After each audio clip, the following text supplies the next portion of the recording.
Il-budget 2016 iħares lejn miżuri biex jissolvew kwistjonijiet bejn il-werrieta ta' proprjetà u biex bini vakanti u abbandunat ikun użat u miżmum. Fi stqarrijiet flimkien għall-ambjent aħjar u din l-art ħelwa innutaw dawn il-miżuri li qisuhom bħala pożittivi.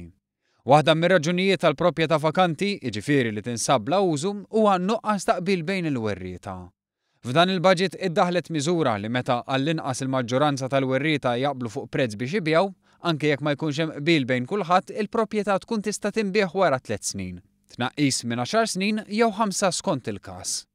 F'miżura oħra għas-sena li ġejja se titnaqqas ir-rata tal-boll li titħallas fuq ix-xiri ta' proprjetà f'urban conservation areas. Din se tinżel minn 5% għal 2.5%.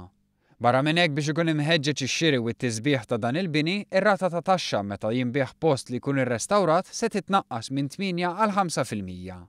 L-Assoċjazzjoni Maltija għall-Iżviluppaturi sostniet li tinsab kuntenta bil-miżuri f'dan il-budget. Sodisfatti wkoll fil-proposta li għamilna fil-regeneration tal-villaġġi u l-ibliet tagħna fil-UCAs, fl-Urban Conservation Areas, illi inataw inċentivi aggressivi, inċentivi sodi ta' ver li se jaħdmu. Hemm ukoll il-ħsieb li tidħol penali fuq proprjetà kummerċjali abbandunata.